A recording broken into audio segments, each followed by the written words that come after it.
When my husband walked into our prenuptial agreement review with his confident female lawyer by his side, he expected to secure his financial future through carefully crafted legal maneuvers. What he did not expect was for me to calmly inform them both that I actually owned her entire law practice. The silence that followed would change everything about our marriage, our divorce, and the trajectory of 3 professional careers forever. Before we jump back in, tell us where you're tuning in from, and if this story touches you, make sure you're subscribed, because tomorrow, I've saved something extra special for you. The conference room at Sterling, Matthews & Associates felt deliberately intimidating, with its mahogany paneling, floor-to-ceiling legal volumes, and imposing portrait of the firm's founding partner.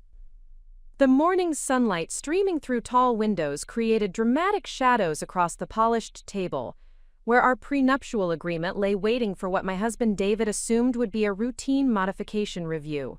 He had scheduled this meeting 6 months before our planned wedding date, presenting it as a practical necessity to protect both our interests as we entered marriage. I had arrived 15 minutes early, as was my custom for important meetings, and spent the time reviewing the documents that would supposedly govern our financial arrangements throughout our marriage. David had insisted on hiring his own legal representation, explaining that independent counsel would ensure fairness and prevent any appearance of coercion in our agreement terms. His choice of attorney had been Victoria Sterling, a renowned family law specialist whose reputation for protecting high-net-worth clients was well established throughout the metropolitan legal community. David entered the conference room with the confident stride of someone who believed he held all the strategic advantages. At 38 years old, he possessed the kind of commanding presence that had made him successful in commercial real estate development, where his ability to negotiate complex deals had generated substantial personal wealth over the previous decade. His tailored suit and expensive watch conveyed the message that he was accustomed to getting his way in professional settings, and his smile suggested he viewed this meeting as merely another business transaction to be managed efficiently. Victoria Sterling followed closely behind him, carrying a leather briefcase that matched her impeccably professional appearance. She was approximately my age, with the sharp intelligence visible in her eyes that had earned her partnership in one of the city's most prestigious family law firms before age 35. Her reputation for aggressive client advocacy was legendary among divorce attorneys, and several high-profile cases had established her as someone who could secure favorable outcomes, even in complex financial disputes involving substantial assets and complicated business interests. "Sarah, I appreciate your flexibility in scheduling this review," David said as he settled into his chair across from me. "Victoria has identified several areas where we can strengthen the agreement to better protect both our interests moving forward." Victoria opened her briefcase with practiced efficiency and withdrew several folders containing what appeared to be extensively revised prenuptial terms. Her demeanor was professionally cordial, but clearly focused on advancing her client's objectives rather than fostering collaborative discussion about our mutual interests. "Ms. Mitchell," Victoria addressed me with formal courtesy, "I have prepared comprehensive revisions that address potential areas of ambiguity in your current agreement while ensuring both parties understand their rights and obligations throughout the marriage and in the event of dissolution." The revised terms she presented represented a dramatic departure from our original agreement, which had been relatively straightforward in its division of assets and spousal support provisions. The new language included complex trust structures, detailed business valuation methodologies, and restriction clauses that would significantly limit my financial rights, while expanding David's control over marital assets and future earnings. As Victoria explained each revision with legal precision, I realized that David had been planning this restructuring for months, while presenting himself as committed to our partnership and shared future.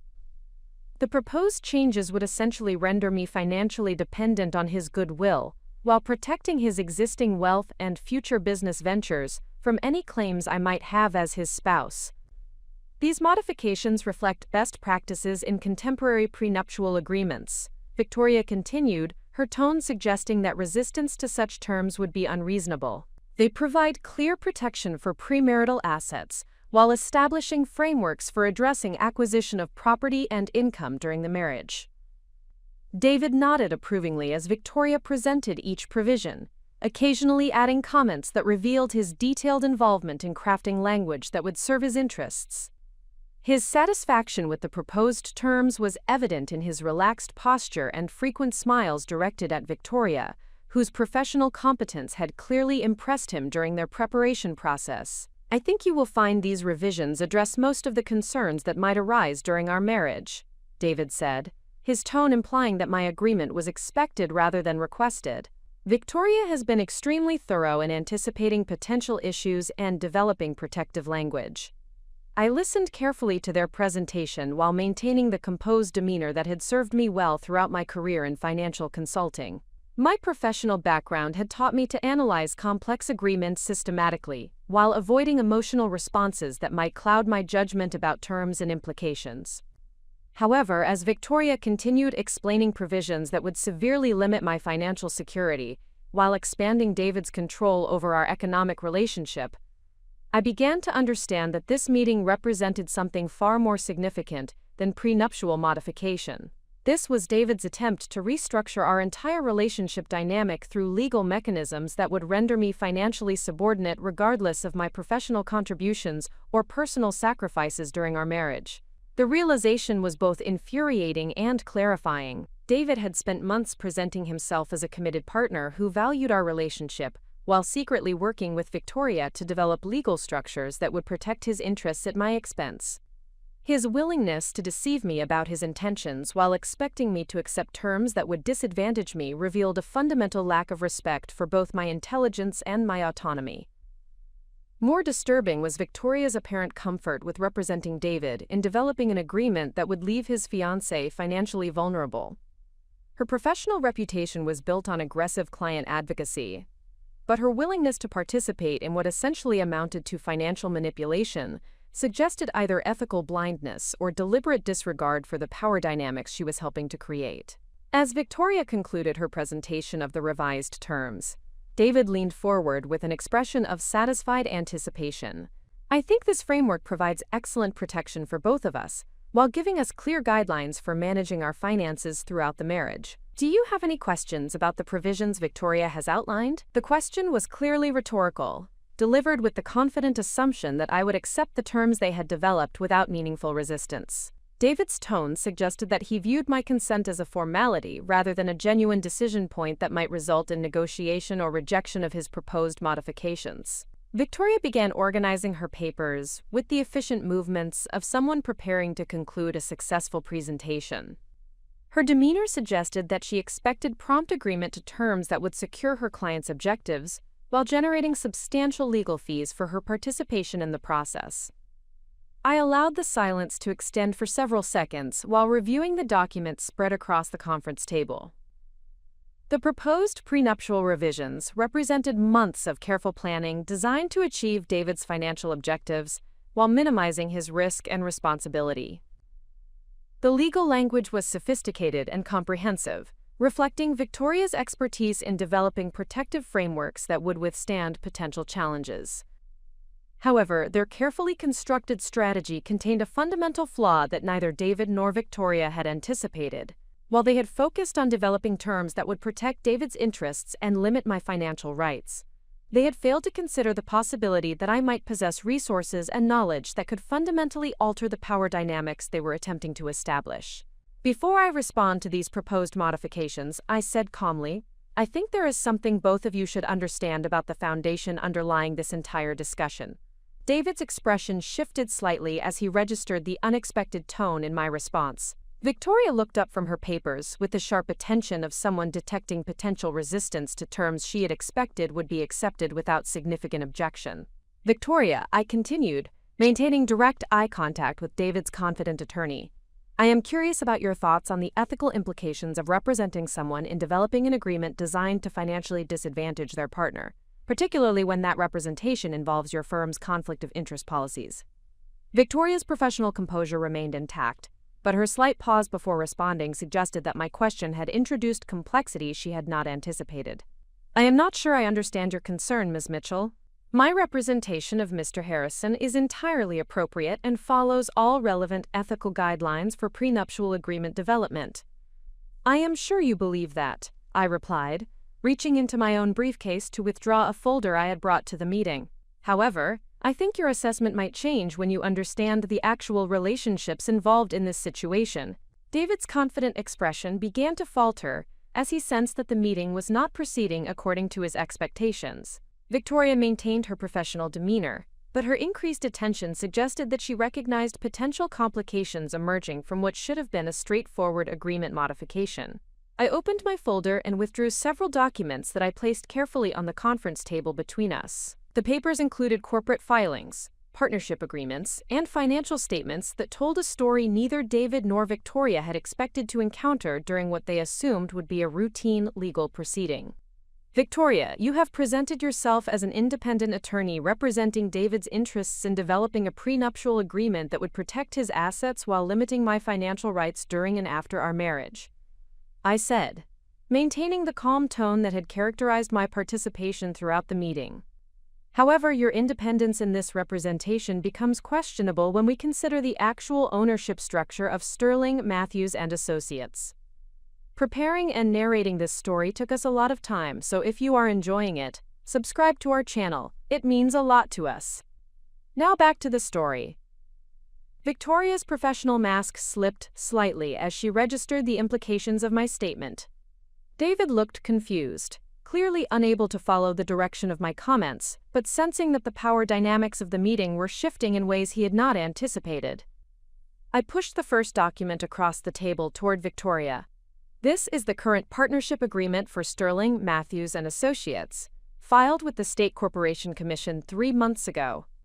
As you can see, the firm's ownership structure has changed significantly from the original founding partnership that established your reputation in the legal community. Victoria reached for the document with movements that had lost their earlier confidence. Her eyes moved rapidly across the legal language that detailed the firm's current ownership arrangements, and I watched as her professional composure began to crack with her growing understanding of the situation. According to these filings, I continued, Sterling, Matthews and Associates is now wholly owned by SMK Holdings LLC, a Delaware limited liability company that was formed specifically to acquire controlling interest in your law practice. The acquisition was completed through a combination of cash payment and assumption of the firm's outstanding debts, including the significant overhead costs associated with maintaining your prestigious office location and extensive support staff. David was staring at the document with obvious confusion, still unable to understand the relevance of Victoria's firm ownership to their prenuptial modification discussion. However, Victoria's increasingly pale complexion suggested that she was beginning to comprehend the implications of the information I was sharing. I withdrew a second document from my folder and placed it beside the first. This is the operating agreement for SMK Holdings, which details the management structure and ownership distribution of the company that now controls your law practice. As you can see, the LLC is managed by a single member who holds 100% of the ownership interest and makes all strategic decisions regarding the company's operations and investments. Victoria reached for the second document with hands that were no longer steady.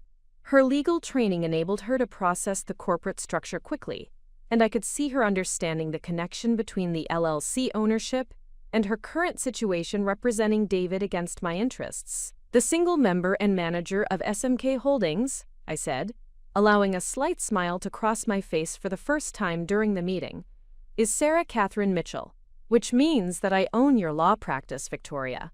I own your office, your equipment, your client files, and most importantly, I control your partnership distribution and employment status at the firm you thought you were running independently. The silence that followed was absolute. Victoria stared at the documents with the expression of someone watching her professional world collapse in real time. David's mouth had fallen open as he processed the revelation that his fiancée owned the law practice of the attorney he had hired to protect his interests against her. The implications were staggering and immediate. Victoria's representation of David against my interests constituted a massive conflict of interest that violated fundamental ethical principles governing attorney conduct. Her aggressive advocacy for terms that would financially disadvantage me while she was ultimately accountable to me as the owner of her practice created liability that could result in professional sanctions, malpractice claims, and potential disbarment proceedings. More personally, David's confidence in his strategic advantage had evaporated, with the understanding that the attorney he trusted to protect his interests was actually employed by the woman he had been attempting to manipulate through legal mechanisms. His carefully planned prenuptial modification had become a public demonstration of his willingness to deceive his partner while exposing his fundamental misunderstanding of the power dynamics in our relationship. "How long have you owned the firm?" Victoria asked, her professional training enabling her to focus on the practical implications despite her obvious shock at the revelation. "I acquired controlling interest 14 months ago," I replied, maintaining my calm demeanor while enjoying their stunned reactions. The previous partners were struggling with debt service on their office lease and equipment loans, and they were facing potential dissolution due to insufficient cash flow. My acquisition provided the capital infusion necessary to maintain operations while preserving the firm's reputation and client relationships. David finally found his voice, though his earlier confidence had been replaced by confusion and growing anger. "Why did you not tell me that you owned Victoria's firm? This entire meeting is some kind of setup designed to humiliate me." "Actually, David, this meeting is exactly what you requested," I replied. "You scheduled a prenuptial modification review with your chosen attorney to develop terms that would protect your interests while limiting mine. The fact that your attorney happens to work for me is simply an interesting coincidence that reveals how much you still do not understand about the woman you claim to want to marry." Victoria was reviewing the ownership documents with the methodical attention of someone calculating the extent of her professional exposure. Her representation of David against my interests while I controlled her law practice created ethical violations that could destroy her career, and she was clearly beginning to understand the precarious position her advocacy had created. "Ms. Mitchell," Victoria said carefully, "I was not aware of your ownership interest in the firm when Mr. Harrison retained my services. Had I known about this relationship, I would have advised him to seek independent counsel to avoid any appearance of conflict." "I am sure you would have," I replied. "However, your lack of awareness about your firm's ownership structure raises interesting questions about your attention to business operations and fiduciary responsibilities. Most partners would be expected to understand who controls their practice and employment security." The comment was deliberately provocative, designed to highlight Victoria's professional carelessness while emphasizing the power dynamic that now governed our relationship. Her aggressive advocacy for David's interests had been premised on the assumption that she was independent of my influence, but that independence had been illusory from the beginning of their attorney-client relationship. David was beginning to process the broader implications of the revelation beyond the immediate prenuptial complications. His real estate development business depended on professional relationships and reputation within the business community, and his association with ethical violations involving attorney conflicts of interest could damage his credibility with clients, investors, and regulatory authorities. "Sarah, we need to discuss this situation privately," David said, his tone combining frustration with growing desperation. "This is clearly a complicated situation that requires careful handling to protect everyone's interests." "I agree completely," I replied, beginning to gather the documents I had shared during the meeting. "The situation is indeed complicated, particularly for Victoria, who will need to withdraw from representing you immediately while dealing with potential disciplinary proceedings related to her conflict of interest." Victoria was now fully engaged with damage control planning, her legal training focused on minimizing her exposure while protecting her professional reputation. "Mr. Harrison, I will need to terminate our representation immediately and provide you with referrals to qualified independent counsel who can assist you with your prenuptial agreement needs." "That seems wise," I agreed. "David, you are certainly entitled to legal representation that serves your interests exclusively. I recommend choosing an attorney who has no business relationship with me, which should significantly expand your available options." The meeting that David had expected to conclude with favorable prenuptial terms had instead exposed his deceptive planning, while creating professional crisis for his attorney and forcing him to start over with new legal counsel who would charge additional fees for reviewing work that Victoria could no longer complete. More significantly, the revelation had fundamentally altered the power dynamics in our relationship, while demonstrating that David's assessment of my resources and strategic capabilities had been completely inaccurate. His assumption that he could manipulate our financial arrangements through superior legal representation had been based on fundamental misunderstanding of my professional network and business investments.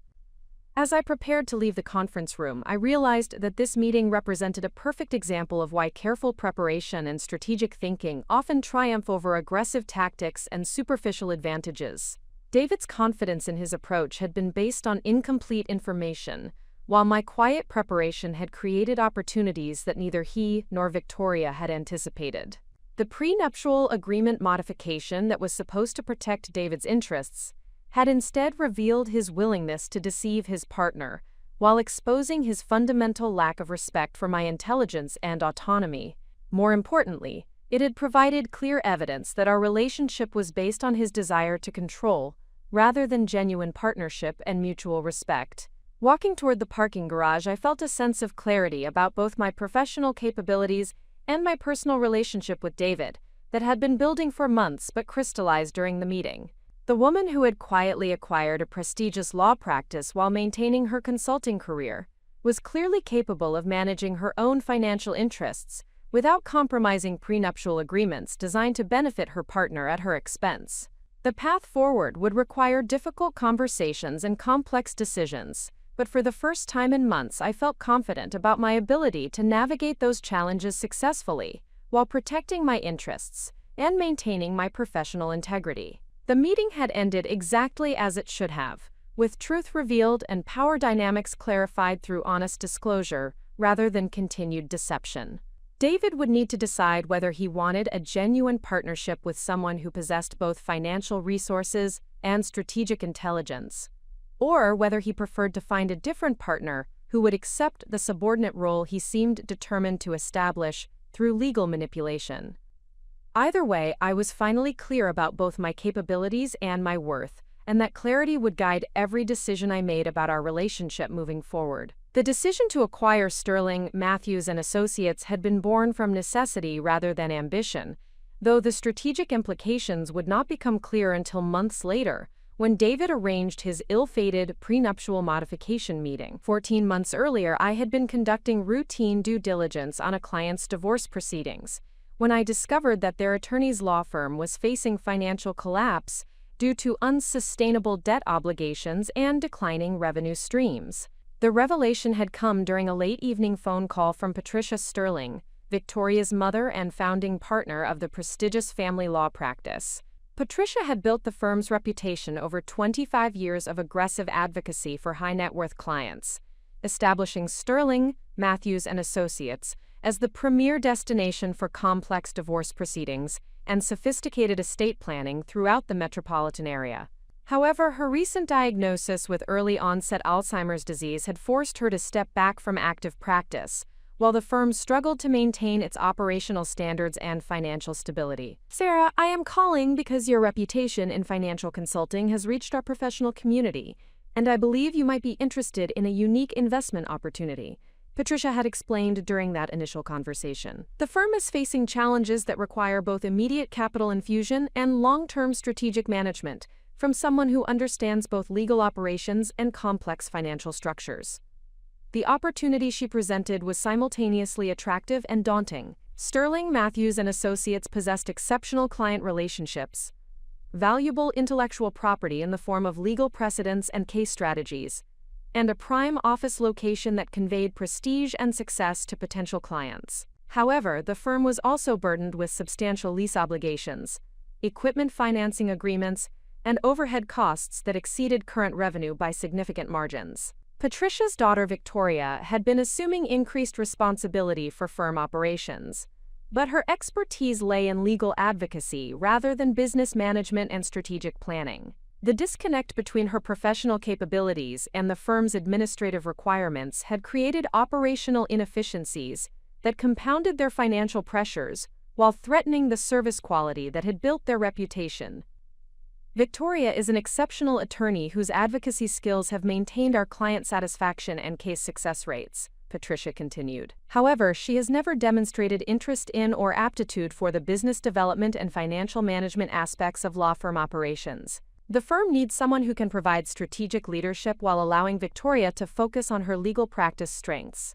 The proposal was elegant in its structure and compelling in its potential returns. Patricia was offering to sell majority ownership of the firm to someone who could provide immediate capital infusion while implementing strategic management that would restore financial stability and position the practice for sustained growth. The acquisition would include all firm assets, client relationships, and intellectual property, but would also require assumption of existing debt obligations and responsibility for ongoing operational expenses. More intriguingly, the acquisition structure would allow the new owner to maintain operational control while preserving the firm's established reputation and professional relationships. Victoria would continue serving as the public face of the practice, handling client relationships and legal proceedings, while the new owner would manage strategic planning, financial operations, and business development activities behind the scenes. I spent the following 3 weeks conducting comprehensive due diligence that revealed both significant challenges and extraordinary opportunities within the firm's operations. The financial analysis confirmed Patricia's assessment that immediate intervention was necessary to prevent bankruptcy, but it also demonstrated that the firm's underlying assets and market position were fundamentally sound despite their current difficulties. The client base included numerous high-net-worth individuals and successful business owners who valued the firm's expertise and were willing to pay premium rates for sophisticated legal services. The case success rate was exceptional, with favorable outcomes in over 85% of contested proceedings, and client retention rates exceeded industry averages by substantial margins. Most importantly, the firm's reputation for ethical practice and professional competence had remained intact despite their financial struggles. However, the operational analysis revealed systematic inefficiencies that had been developing over several years, as Patricia's declining involvement had created leadership vacuum. Case management systems were outdated and inconsistent, billing procedures were irregular and often delayed, and client communication protocols varied depending on which attorney was handling specific matters. These operational problems were reducing profitability while creating client satisfaction issues that could damage the firm's reputation if not addressed promptly. The acquisition proposal I developed addressed both immediate financial needs and long-term strategic development. The purchase price would provide sufficient capital to satisfy existing debt obligations while creating operational reserves for implementing necessary improvements. The management structure would preserve Victoria's professional autonomy while establishing systematic oversight that would ensure consistent service quality and financial accountability. Most importantly, the acquisition would be structured to protect both parties' interests while creating potential for substantial returns if the firm's operations could be optimized effectively. Patricia would receive immediate financial security for her retirement while maintaining legacy protection for the practice she had built over decades. Victoria would continue practicing law with reduced administrative burdens while benefiting from improved resources and systematic support. I would gain control of valuable assets while assuming responsibility for generating returns sufficient to justify the investment risks. The negotiation process required 6 weeks of careful discussion about operational procedures, management responsibilities, and performance expectations. Patricia's legal expertise ensured that all agreements were properly documented and enforceable, while her personal investment in the firm's continued success motivated her to structure terms that would encourage effective management and sustainable growth. The most complex aspect of the negotiation involved establishing Victoria's role within the new ownership structure. Patricia was determined to protect her daughter's professional interests, while acknowledging that Victoria's resistance to business management activities had contributed to the firm's financial difficulties. The solution we developed allowed Victoria to maintain her partnership status and client relationships, while transferring strategic decision-making authority to the new ownership structure. Victoria is an excellent attorney who genuinely cares about her clients and maintains high professional standards, Patricia explained during one of our final negotiation sessions. However, she has always preferred to focus on legal work rather than administrative responsibilities, and that preference has created challenges as the firm's complexity has increased over the years. The arrangement we established would allow Victoria to concentrate on legal practice while benefiting from improved operational support and strategic direction. She would retain her partnership title and client relationships, but major business decisions would require approval from the new ownership structure. The compromise preserved her professional dignity while ensuring that business operations would receive necessary attention and systematic management. The acquisition closed on a Tuesday morning in March, with document signing conducted in the same conference room, where Victoria would later present her prenuptial modifications to David and me. Patricia attended the closing ceremony despite her increasing cognitive limitations, and her pride in preserving the firm's legacy was evident in her careful review of every document and her detailed questions about future operational plans. I am confident that this arrangement will serve everyone's interests while maintaining the professional standards that have defined this practice, she said as we concluded the transaction. The firm will continue serving clients effectively, while adapting to changing market conditions and operational requirements. Victoria's reaction to the ownership transition had been professionally cordial but personally distant. She understood the financial necessity that had motivated the sale, and she appreciated that the acquisition would allow her to continue practicing law without the administrative burdens that had been consuming increasing amounts of her time. However, her natural independence and competitive instincts made her uncomfortable with accountability to someone outside the legal profession. I appreciate that your involvement will improve our operational efficiency and financial stability, Victoria had said during our initial post-acquisition meeting. However, I want to ensure that client service remains our primary focus, and that legal decisions continue to be made based on professional judgment rather than business considerations. The concern was reasonable and reflected her commitment to maintaining the ethical standards that had built the firm's reputation. I assured her that client service quality would remain the highest priority, and that legal decisions would continue reflecting professional judgment rather than financial pressures. The new ownership structure was designed to support excellent legal work by providing better resources and systematic operations, not to interfere with professional decision-making processes. The operational improvements I implemented during the following months had generated exactly the results anticipated during due diligence analysis. Updated case management systems improved efficiency while ensuring consistent client communication and documentation standards. Revised billing procedures accelerated payment collection while providing clearer information about service costs and value delivered. Enhanced marketing strategies attracted new clients while maintaining the firm's reputation for sophisticated legal services. Most importantly, the financial restructuring had eliminated the debt pressures that had been threatening the firm's survival, while creating reserves for continued investment in professional development and operational improvements.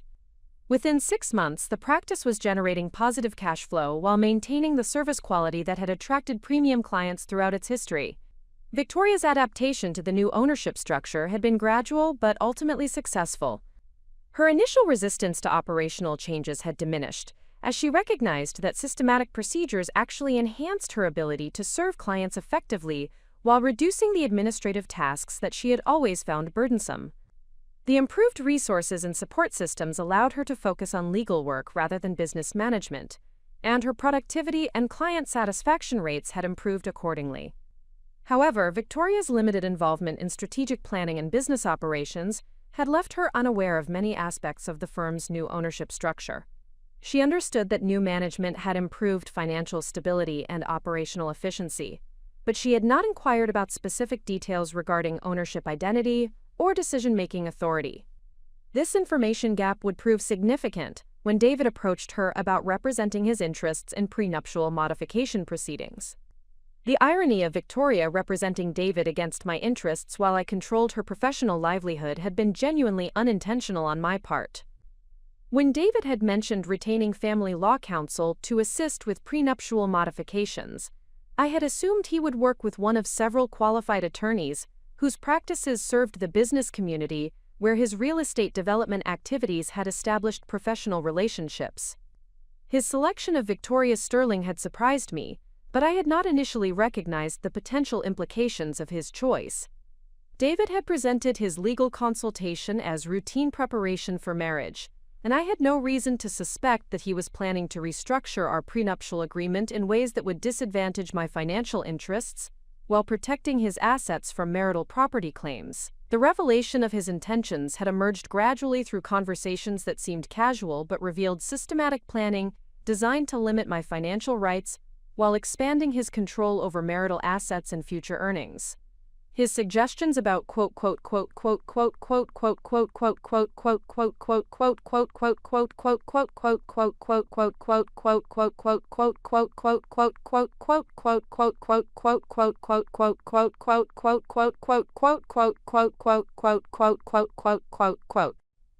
would essentially render me financially dependent on his goodwill throughout our marriage. The discovery that Victoria was representing David in developing these disadvantageous terms while I controlled her law practice had created a situation that was simultaneously professionally problematic and personally illuminating.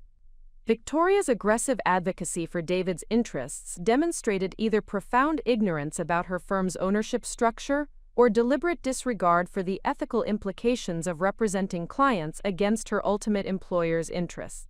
More significantly, David's willingness to pursue legal strategies designed to disadvantage his fiancée, while maintaining a facade of partnership and commitment, had revealed fundamental character issues that cast doubt on his suitability as a life partner.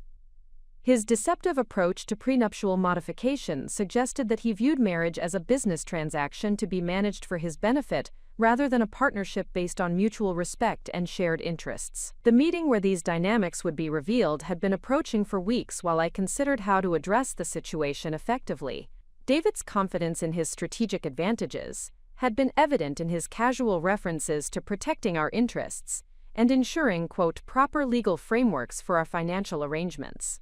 Victoria's reputation for aggressive client advocacy had clearly convinced him that he would secure favorable terms regardless of my preferences or concerns. However, their mutual confidence had been premised on incomplete information about both my resources and my strategic capabilities. David's assessment of my financial position and business relationships had been based on assumptions rather than comprehensive knowledge, while Victoria's representation of his interests had proceeded without adequate attention to potential conflicts or ethical complications. The preparation I had undertaken for the prenuptial modification meeting had been systematic and thorough, reflecting the same analytical approach that had enabled me to identify and acquire Sterling, Matthews and Associates when it was facing financial difficulties. Rather than reacting emotionally to David's proposed modifications or confronting Victoria directly about ethical concerns, I had developed a strategic response that would address both issues simultaneously, while demonstrating the inadequacy of their assumptions about my capabilities and resources. The documents I had assembled for the meeting included complete information about the firm's acquisition, current ownership structure, and operational management arrangements. The corporate filings, partnership agreements, and financial statements provided objective evidence that would be difficult to dispute or minimize, while the legal language would be immediately comprehensible to Victoria, despite the shocking implications for her professional situation. More importantly, the revelation would demonstrate to David that his assessment of my business sophistication and strategic resources had been fundamentally inaccurate. The woman he had assumed he could manipulate through superior legal representation had actually been controlling his attorney's professional livelihood while developing her own complex business investments and strategic relationships. The anticipation I felt as the meeting approached was not vindictive satisfaction at their coming embarrassment, but rather professional confidence in my preparation and strategic thinking. The situation David and Victoria had created would be resolved through honest disclosure and systematic analysis, rather than continued deception and manipulation.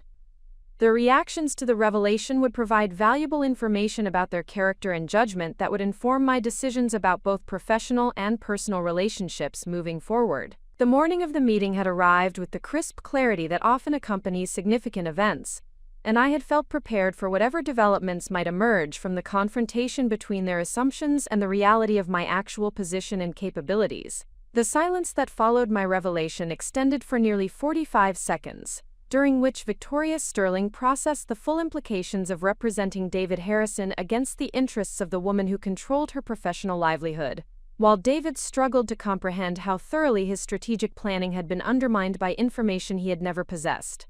The conference room that had moments earlier buzzed with their confident presentation of revised prenuptial terms now felt heavy with the weight of ethical violations, professional misconduct, and relationship deceptions that required immediate attention and careful resolution. Victoria was the first to speak, her legal training enabling her to focus on practical damage control despite the personal and professional shock she was experiencing. Ms. Mitchell, I need to understand the timeline of your acquisition relative to Mr. Harrison's retention of my services. The ethical implications of this representation depend significantly on when these relationships were established and what information was available during our initial consultations. Her question demonstrated both professional competence and genuine concern about the scope of her ethical exposure. The model rules of professional conduct governing attorney behavior contained specific provisions regarding conflicts of interest that could result in disciplinary sanctions, malpractice liability, and potential disbarment depending on the severity of violations and the circumstances surrounding them. Victoria's aggressive advocacy for terms that would disadvantage me while I held ultimate authority over her employment and partnership status represented precisely the type of conflict that professional ethics rules were designed to prevent. Your retention by David began approximately 6 weeks ago. I replied, consulting my phone calendar to provide precise dates. My acquisition of Sterling Matthews & Associates was completed 14 months ago, which means that your representation of his interests against mine has been occurring under circumstances that constituted a clear conflict of interest from the beginning of your attorney-client relationship. The timeline I provided eliminated any possibility that Victoria's representation had been established before my ownership of her practice, which meant that her advocacy for David's interests had been conducted in direct violation of professional ethics standards throughout their entire working relationship. The ethical violation was not a technical oversight that could be resolved through corrective measures, but rather a fundamental breach of professional responsibility that had continued for weeks while she developed strategies designed to disadvantage her ultimate employer.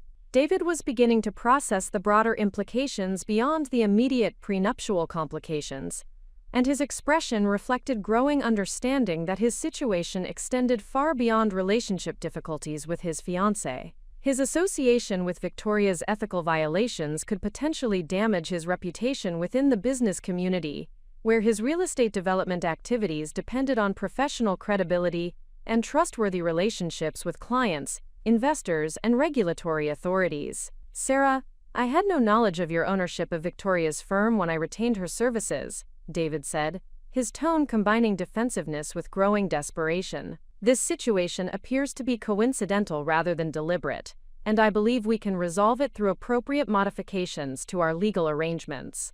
His attempt to characterize the situation as coincidental rather than systematic planning revealed his continued failure to understand the fundamental issues that my revelation had exposed. The conflict of interest problem could indeed be resolved through Victoria's immediate withdrawal from representation, but the deeper problems of his deceptive approach to prenuptial modification and his willingness to pursue legal strategies designed to disadvantage his partner could not be addressed through simple procedural corrections. The coincidental nature of your selection of Victoria as counsel does not eliminate the ethical problems created by her representation, I replied, maintaining the professional tone that had characterized my participation throughout the meeting. More significantly, the coincidence has revealed important information about your intentions regarding our marriage and your assessment of my business capabilities that requires serious consideration regardless of how the immediate legal issues are resolved. Victoria was already preparing withdrawal documentation while calculating the potential scope of her professional liability exposure. Her representation of David had involved substantial time investment and strategic planning that would now generate no revenue, while creating potential claims for malpractice damages if David could demonstrate harm resulting from her conflicted representation. More seriously, the ethical violation would need to be reported to disciplinary authorities, potentially triggering investigation of her professional conduct and judgment. Mr. Harrison, I am preparing immediate withdrawal from representation along with referrals to qualified independent counsel, who can assist you with your prenuptial agreement needs, Victoria said, her professional composure returning as she focused on damage control procedures. The conflict of interest created by Ms. Mitchell's ownership of this firm requires immediate termination of our attorney-client relationship to prevent additional ethical violations. The withdrawal process would require Victoria to return all materials David had provided while ensuring that he had access to qualified replacement counsel, who could review the work she had completed before the conflict was discovered. However, the replacement attorney would likely charge additional fees for reviewing Victoria's analysis and recommendations, effectively increasing David's legal costs, while delaying his prenuptial modification timeline. Additionally, Victoria continued, you should be aware that the conflict of interest may affect the validity of any advice I have provided regarding your prenuptial strategy. Independent counsel will need to review all recommendations and legal analysis to ensure that your interests have been properly represented despite the ethical complications surrounding my involvement. The caveat Victoria provided introduced additional complexity that David had not anticipated when he developed his confidence in securing favorable prenuptial modifications. Any legal strategy she had developed while operating under conflict of interest could be challenged as potentially compromised by divided loyalties, which meant that his replacement attorney would need to conduct independent analysis of all issues rather than simply implementing her recommendations. I observed their professional crisis management, while considering the broader implications for my personal relationship with David and my business relationship with Victoria. The immediate ethical problems would be resolved through proper withdrawal procedures and disciplinary reporting, but the underlying trust issues and character revelations would require more complex analysis and decision-making processes. David's willingness to pursue prenuptial modifications, designed to limit my financial rights while maintaining a facade of partnership, had revealed fundamental dishonesty about his intentions and his respect for my autonomy. His surprise at discovering my ownership of Victoria's firm demonstrated that his assessment of my business capabilities and professional relationships had been based on incomplete information and unwarranted assumptions, rather than genuine knowledge of my activities and accomplishments. More troubling was his apparent comfort with legal strategies that would render me financially dependent on his goodwill throughout our marriage. The revised terms Victoria had presented would have effectively eliminated my economic security while protecting his assets from any claims I might have as his spouse, creating power dynamics that were fundamentally incompatible with genuine partnership and mutual respect. Victoria's participation in developing these disadvantageous terms while operating under conflict of interest raised equally serious concerns about her professional judgment and ethical sensitivity. Even without knowledge of my ownership of her firm, her willingness to advocate aggressively for terms that would leave David's fiancée financially vulnerable suggested either inadequate consideration of broader ethical responsibilities or deliberate disregard for the welfare of individuals who were not her direct clients. Victoria, I need to understand your assessment of the prenuptial modifications you are preparing to recommend, I said, addressing the substance of their proposal rather than simply the procedural ethics violations.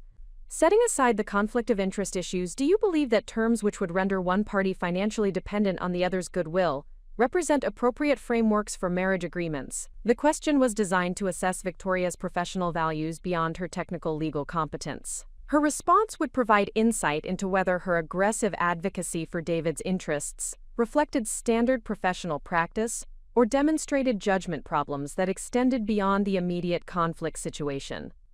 Victoria paused before responding, clearly recognizing that her answer would be evaluated by the person who controlled her professional livelihood, while potentially being used in disciplinary proceedings that could affect her career prospects. Ms. Mitchell, prenuptial agreements frequently include terms that provide different levels of financial protection for parties with substantially different asset levels or income potential. My recommendations to Mr. Harrison were based on standard protective strategies rather than deliberate attempts to create financial dependence. Her response demonstrated professional defensiveness rather than genuine engagement with the ethical implications of the terms she had been advocating. The distinction between standard protective strategies and creating financial dependence was largely semantic when the practical effect would have been identical regardless of the terminology used to describe the arrangements. I understand that prenuptial agreements often address asset protection concerns, I replied. However, I am specifically asking whether you believe that agreements which eliminate economic security for one party while maximizing control for the other represent appropriate foundations for marriages that are supposed to be based on partnership and mutual respect. The more direct formulation of my question eliminated Victoria's ability to hide behind technical legal language while forcing her to address the fundamental relationship dynamics that her recommended terms would have created. Her response would reveal whether she understood the broader implications of her advocacy or whether she viewed prenuptial agreements purely as technical legal documents without consideration for their impact on marriage relationships. Prenuptial agreements serve important functions in protecting premarital assets and clarifying financial responsibilities, Victoria said, maintaining her defensive posture. The specific terms must be negotiated between the parties based on their individual circumstances and preferences rather than predetermined concepts of appropriate relationship dynamics. Her continued avoidance of direct engagement with the ethical implications suggested that Victoria either genuinely did not understand the problematic aspects of the terms she had been recommending, or was deliberately avoiding acknowledgement of their potential harm to maintain her professional position despite the conflict situation. David was growing increasingly frustrated with the focus on broader relationship implications rather than immediate procedural solutions that might preserve some version of his prenuptial modification objectives. Sarah, we can address these relationship concerns through private discussion after we resolve the immediate legal complications. Victoria's withdrawal from representation will eliminate the conflict issues, and we can continue our prenuptial planning with independent counsel who can provide appropriate guidance.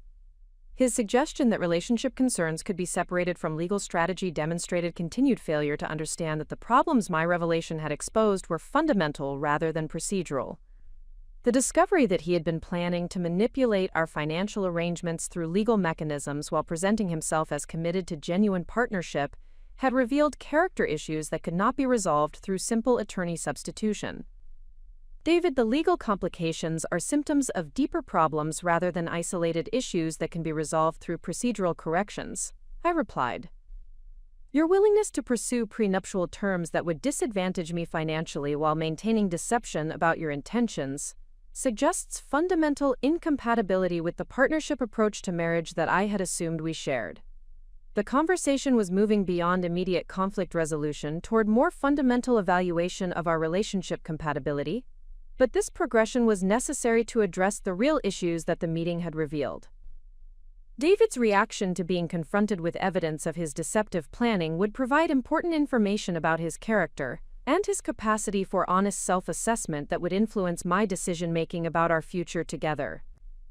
Victoria began organizing her materials for withdrawal while monitoring our relationship discussion, with the obvious discomfort of someone who recognized that her professional crisis was occurring within the context of broader relationship dynamics that could affect her future employment security, regardless of how the immediate ethics issues were resolved. Ms. Mitchell, I want to ensure that the withdrawal process addresses all professional obligations while minimizing disruption to both your business operations and Mr. Harrison's legal needs, Victoria said, attempting to refocus attention on manageable professional tasks rather than the more complex personal implications of the situation. I appreciate your attention to professional responsibilities, I replied. However, the withdrawal process will also need to include comprehensive assessment of how the conflict of interest may have affected the quality of legal advice provided to David, along with appropriate notification to disciplinary authorities as required by professional conduct rules. The reminder that disciplinary reporting would be necessary regardless of how cooperatively the withdrawal proceeded served to emphasize the seriousness of Victoria's ethical violation while ensuring that all parties understood the potential consequences that extended beyond immediate relationship. David was beginning to recognize that his legal strategy had created problems that could not be easily contained or resolved through simple procedural adjustments. The combination of ethical violations, potential disciplinary proceedings, increased legal costs for replacement counsel, and relationship trust issues represented a cascade of negative consequences that resulted directly from his decision to pursue deceptive prenuptial modification strategies. This entire situation has become unnecessarily complicated due to coincidental circumstances that none of us could have anticipated, David said, making one final attempt to characterize the problems as unfortunate accidents rather than consequences of his deliberate choices. I believe we can work through these challenges if everyone focuses on constructive solutions rather than dwelling on perceived problems. His characterization of fundamental trust violations and ethical misconduct as perceived problems demonstrated either genuine inability to understand the significance of his actions or deliberate minimization designed to avoid accountability for the consequences his planning had created. Either explanation raised serious questions about his suitability as a marriage partner for someone who valued honesty, integrity, and mutual respect in personal relationships. The meeting that David had scheduled to secure favorable prenuptial terms had instead exposed deceptive planning, created professional crisis for his attorney, and revealed character deficiencies that threatened the foundation of our relationship. The strategic advantages he had assumed he possessed had been transformed into liabilities through the simple revelation of information he had never bothered to investigate, demonstrating how thoroughly his assessment of my capabilities and resources had been incomplete. As I prepared to conclude the meeting, I realized that the confrontation had achieved everything necessary to clarify the situation, while providing each party with complete information needed for appropriate decision-making moving forward.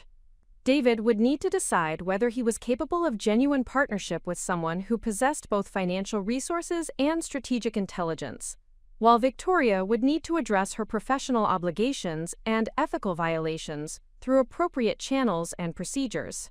The path forward would require difficult conversations and complex decisions, but the foundation for those discussions was now honest and complete, rather than based on deception and incomplete information that had characterized the relationship dynamics prior to this revelation.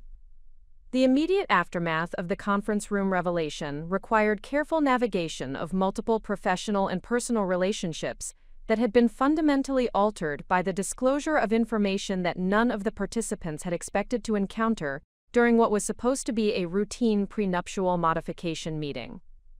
The 48 hours following our confrontation would prove decisive in determining not only the resolution of immediate ethical and legal complications, but also the long-term trajectory of careers, business relationships, and personal commitments that had been built on assumptions that were no longer tenable. Victoria Sterling's response to her professional crisis demonstrated both the analytical capabilities that had made her successful in family law practice and the strategic limitations that had contributed to her current predicament. Within 6 hours of our meeting, she had completed comprehensive withdrawal documentation that terminated her representation of David while providing him with detailed referrals to qualified independent counsel who specialized in prenuptial agreement development and had no business relationships that might create additional conflict complications. Her withdrawal letter to David was professionally crafted and legally thorough, acknowledging the conflict of interest that required immediate termination of their attorney-client relationship, while carefully avoiding any admissions that might increase her liability exposure in potential malpractice claims or disciplinary proceedings. The document demonstrated her technical legal competence while revealing her focus on damage control, rather than genuine acceptance of responsibility for the ethical lapses that had created the crisis. Mr. Harrison, the conflict of interest created by circumstances that were not apparent during our initial consultations requires immediate termination of my representation in accordance with professional conduct rules governing attorney behavior, Victoria wrote in her withdrawal communication. I have prepared comprehensive materials documenting the analysis completed during our working relationship, along with referrals to qualified counsel who can provide independent representation for your prenuptial planning needs. The language Victoria employed was carefully neutral, characterizing her conflict as resulting from circumstances that were not apparent, rather than acknowledging her failure to conduct adequate due diligence about her firm's ownership structure before accepting representation that placed her interests in direct opposition to those of her ultimate employer. This characterization suggested that Victoria viewed her ethical violation as an unfortunate coincidence rather than a professional failure that reflected inadequate attention to fundamental business operations affecting her practice. More significantly, Victoria's withdrawal materials included no acknowledgement of the substantive concerns I had raised about the prenuptial terms she had been advocating. Her focus remained entirely on procedural compliance with professional conduct requirements rather than genuine consideration of whether her aggressive advocacy for arrangements that would financially disadvantage David's fiancée represented appropriate professional judgment regardless of technical ethical compliance. The referral attorneys Victoria recommended were competent professionals with established reputations for sophisticated family law practice, but her selection criteria appeared to emphasize technical expertise rather than ethical sensitivity or commitment to balanced representation that would consider both parties' legitimate interests. This approach suggested that Victoria continued to view prenuptial agreements as adversarial proceedings rather than collaborative planning exercises designed to establish frameworks for successful marriages. David's response to Victoria's withdrawal was characterized by frustration, rather than understanding of the ethical principles that required immediate termination of their working relationship. His primary concern appeared to be the additional time and expense that would be required to engage replacement counsel, rather than genuine consideration of the professional misconduct that had compromised the legal advice he had received during their representation period. Sarah, this withdrawal creates unnecessary delays and additional costs that could have been avoided through better communication about your business relationships. David complained during a phone conversation the evening after our conference room meeting. Victoria's recommendations were sound legal strategy regardless of who owns her firm, and requiring her to withdraw seems excessive, given that the conflict was unintentional. His characterization of Victoria's ethical violation as a communication problem rather than professional misconduct demonstrated continued failure to understand the fundamental principles governing attorney conduct, and the reasons why conflict of interest rules existed to protect both clients and the broader legal system. David's focus on inconvenience and expense rather than ethical implications suggested that his approach to professional relationships was primarily transactional, rather than based on integrity and accountability standards. More troubling was David's continued defense of the prenuptial terms Victoria had been advocating, despite the revelation that her representation had been conducted under circumstances that violated professional ethics requirements. His assertion that her recommendations constituted sound legal strategy, regardless of ethical complications, indicated that he remained committed to pursuing arrangements that would disadvantage me financially while protecting his assets from marital property claims. The conversation revealed that David viewed the conflict of interest disclosure as an obstacle to be managed rather than information that should prompt genuine reconsideration of his approach to our prenuptial agreement and his broader relationship strategy. His resistance to acknowledging the ethical dimensions of Victoria's misconduct paralleled his reluctance to examine his own deceptive planning and the implications of his willingness to pursue legal arrangements designed to limit my financial security. David, the withdrawal requirement reflects fundamental professional ethics principles rather than excessive response to technical violations. I explained during our conversation. Victoria's representation of your interests while I controlled her professional livelihood created precisely the type of divided loyalty that professional conduct rules are designed to prevent, and the seriousness of this violation cannot be minimized through characterization as communication problems. My response was designed to educate David about ethical principles while assessing his capacity for genuine understanding of the professional standards that governed legal practice and business relationships. His reaction would provide important information about his character and judgment that would influence my evaluation of his suitability as a marriage partner and business associate. The more significant issue, I continued, is that your willingness to pursue prenuptial modifications designed to disadvantage me financially while maintaining deception about your intentions suggests fundamental problems with your approach to partnership and mutual respect that extend far beyond immediate legal complications.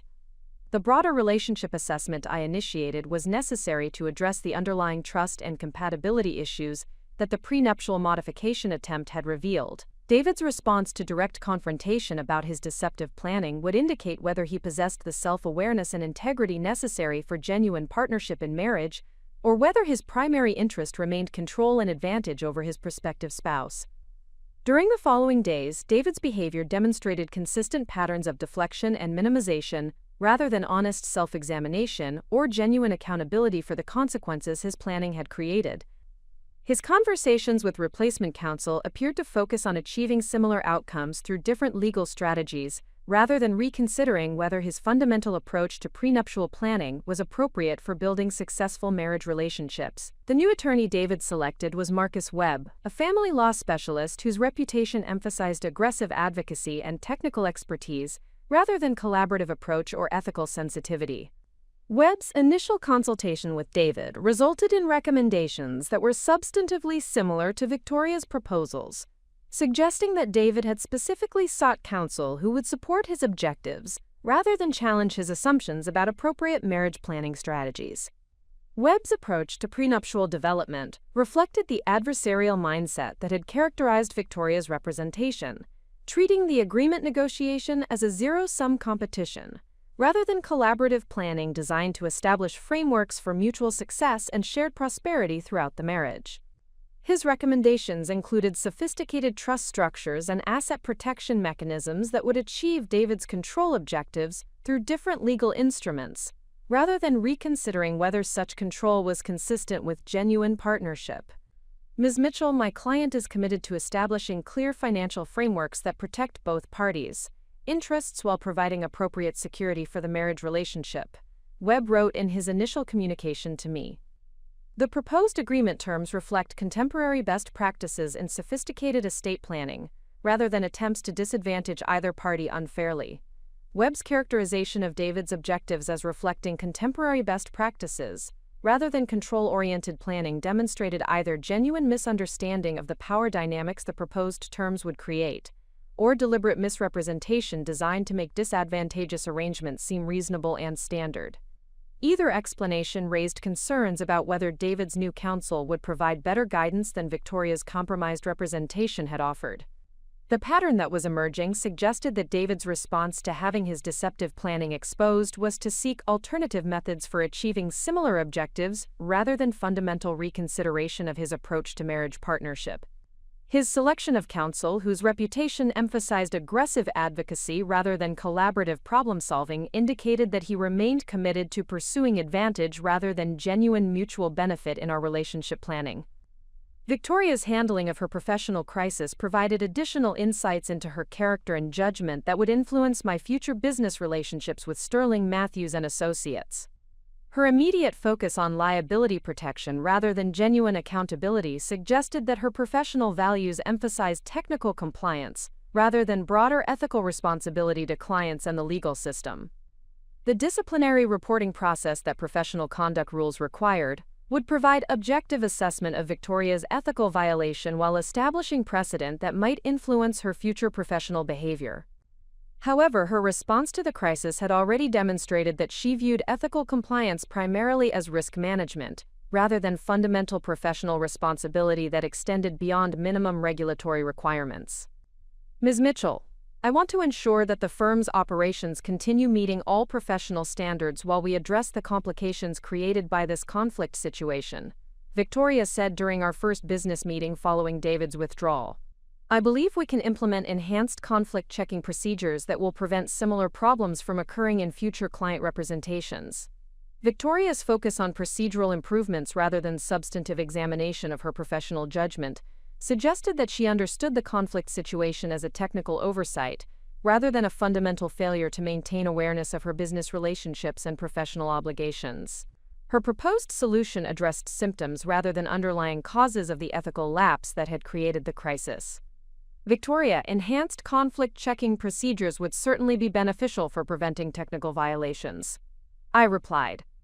However, the more significant issue is whether the aggressive advocacy approach that characterized your representation of David against my interests reflects appropriate professional values regardless of technical conflict compliance. The question I posed was designed to assess whether Victoria understood the broader ethical dimensions of her professional practice beyond regulatory compliance requirements. Her willingness to advocate aggressively for prenuptial terms that would disadvantage her client's fiancé had raised concerns about her judgment and values that extended beyond the specific conflict of interest that had created immediate crisis. Victoria's response would determine whether she could continue operating effectively within the ethical framework I expected from professionals associated with my business enterprises, or whether her approach to legal practice was fundamentally incompatible with the integrity standards that governed my professional relationships and business operations. The assessment period following the conference room revelation was providing comprehensive information about the character and judgment of both David and Victoria that would influence my decision-making about future personal and professional relationships. Their responses to having their assumptions and planning exposed were revealing their core values and priorities in ways that normal social interactions might not have disclosed. David's continued pursuit of control-oriented prenuptial arrangements despite the exposure of his deceptive planning suggested that his primary interest in marriage was securing advantage, rather than building genuine partnership based on mutual respect and shared prosperity. His resistance to acknowledging the ethical dimensions of Victoria's misconduct paralleled his reluctance to examine his own behavior and its implications for our relationship compatibility.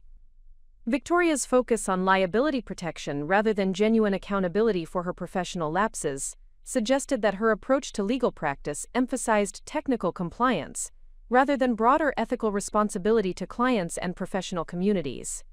Her willingness to advocate aggressively for terms that would disadvantage clients, partners indicated either inadequate consideration of broader ethical obligations or deliberate prioritization of narrow client interests over systemic professional values.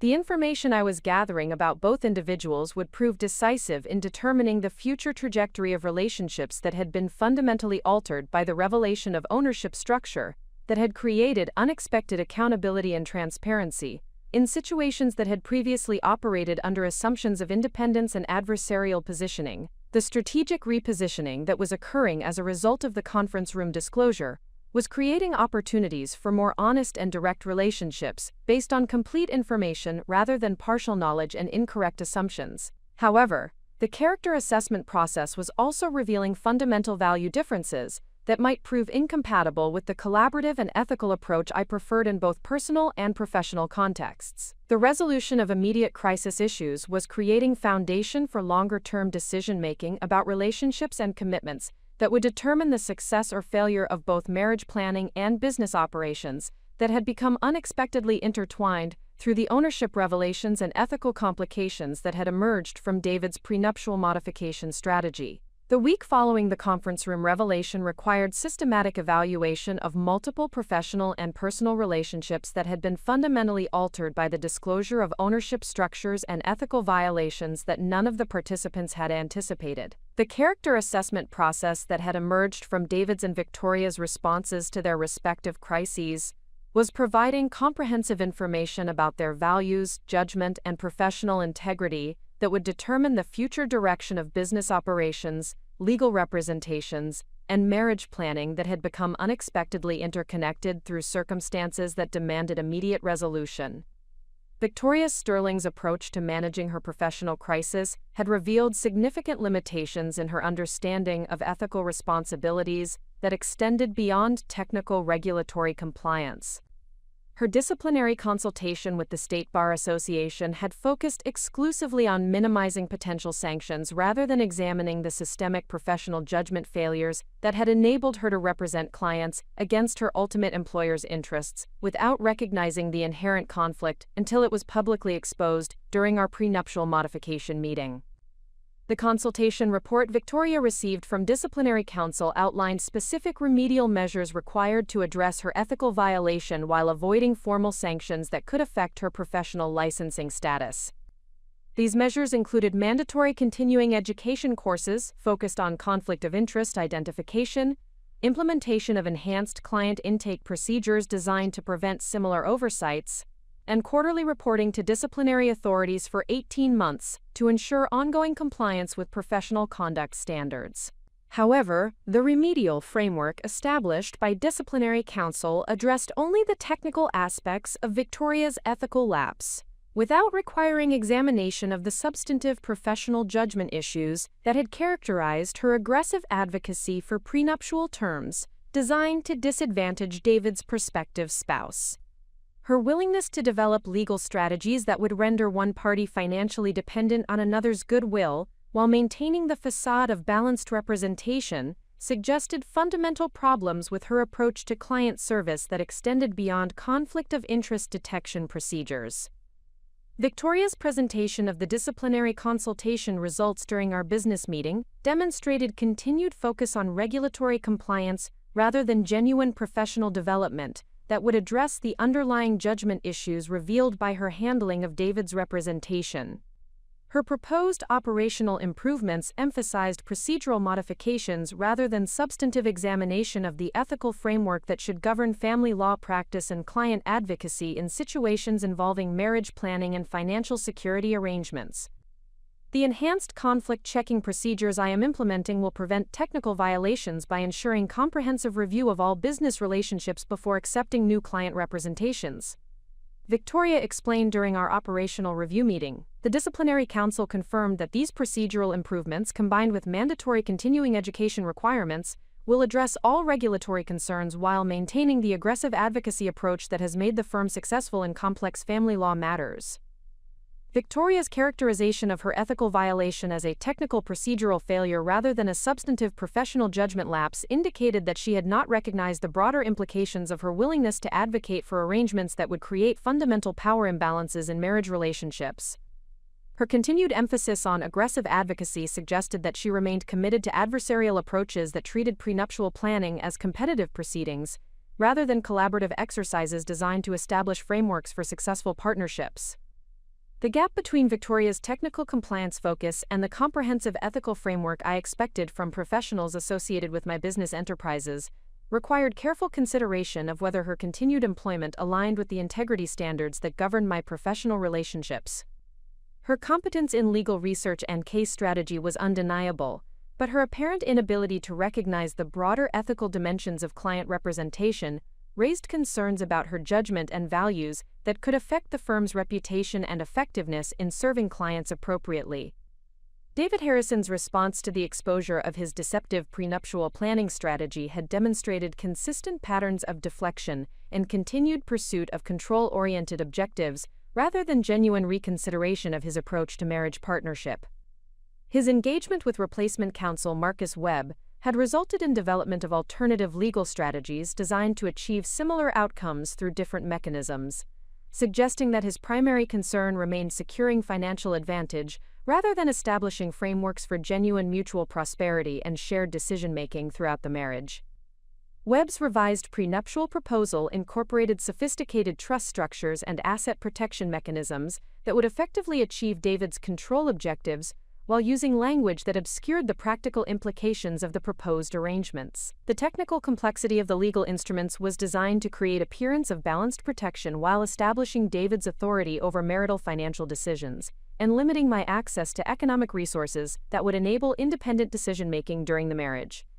Ms. Mitchell, the revised agreement framework reflects Mr. Harrison's commitment to protecting both parties' financial interests while establishing clear guidelines for asset management and decision-making throughout the marriage. Webb wrote in his presentation of the modified terms, "The trust structures and protection mechanisms included in these provisions represent sophisticated estate planning strategies rather than attempts to create unfair advantage for either party." Webb's characterization of David's control-oriented objectives as sophisticated estate planning strategies demonstrated either genuine misunderstanding of the power dynamics the proposed arrangements would create, or deliberate misrepresentation designed to make disadvantageous terms appear reasonable and professionally standard. The distinction between legitimate asset protection and systematic creation of financial dependence was fundamental to evaluating whether the proposed prenuptial terms served appropriate marriage planning objectives or represented continued pursuit of dominance and control through legal mechanisms. The pattern of behavior David had established through his initial deceptive planning, his response to having his strategy exposed, and his continued pursuit of similar objectives through alternative legal approaches provided comprehensive information about his character and values that was essential for evaluating his suitability as a marriage partner. His resistance to acknowledging the ethical dimensions of Victoria's misconduct had paralleled his reluctance to examine his own behavior and its implications for relationship compatibility based on mutual respect and genuine partnership.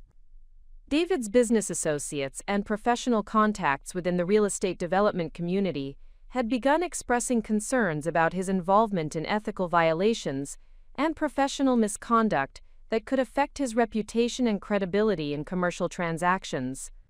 The interconnected nature of professional relationships within the metropolitan business environment meant that ethical lapses in personal legal matters could generate broader consequences for business operations that depended on trust and integrity in complex financial dealings.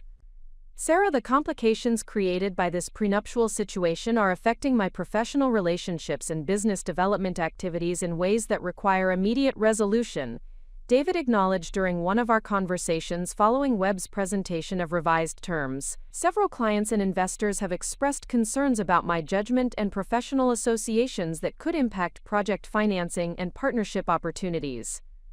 David's recognition that his ethical lapses were generating business consequences represented the first acknowledgement he had made that his deceptive planning had created problems extending beyond immediate relationship complications. However, his focus remained on managing external perception rather than genuine examination of the character and judgment failures that had created the crisis and continued to influence his approach to both personal and professional relationships. The business impact David was experiencing provided additional leverage for ensuring that any future prenuptial discussions would be conducted transparently and collaboratively, rather than through deceptive planning designed to secure advantage at my expense. His need to restore professional credibility created incentives for demonstrating integrity and accountability that had been absent from his previous approach to marriage planning and legal strategy development. However, the fundamental question remained whether David possessed the character and judgment necessary for genuine partnership in marriage, or whether his primary interest continued to be control and advantage over his prospective spouse, regardless of the external consequences his behavior might generate. His response to business pressure would indicate whether he was capable of authentic change, or whether his modifications to behavior would be superficial adjustments designed to manage perception rather than substantive transformation of his approach to relationships and ethical responsibility. The strategic decision-making process I was conducting required systematic evaluation of both Victoria's and David's capacity for genuine professional and personal development that would align with the ethical standards and collaborative approach I required in significant business and personal relationships. The information gathering phase had revealed substantial concerns about both individuals, judgment, and values, but the assessment process needed to determine whether these concerns represented fundamental character limitations or developmental opportunities that could be addressed through appropriate guidance and accountability structures. Victoria's technical competence in established client relationships provided significant value for Sterling, Matthews and Associates operations, but her apparent limitations in ethical judgment and professional responsibility created risks for the firm's reputation and effectiveness in serving clients appropriately.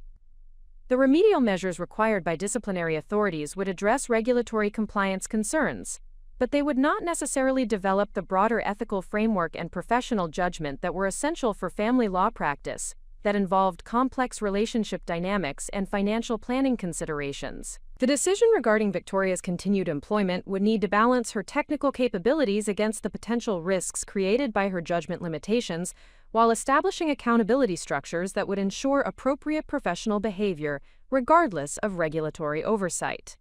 The firm's success and reputation depended on maintaining ethical standards that exceeded minimum regulatory requirements, while providing clients with legal services that served their legitimate interests, rather than simply achieving technical legal objectives without regard for broader consequences. David's situation required evaluation of whether his character and judgment limitations were compatible with the partnership approach to marriage that I considered essential for successful long-term relationships. His willingness to pursue deceptive planning designed to limit my financial security while maintaining facade of commitment to genuine partnership had revealed fundamental problems with his understanding of appropriate relationship dynamics and mutual respect principles. The business consequences David was experiencing as a result of his ethical lapses provided external pressure for behavioral modification, but the more significant question was whether he possessed internal motivation for genuine character development that would support successful marriage partnership based on mutual respect, shared decision-making, and collaborative approach to financial planning and life management.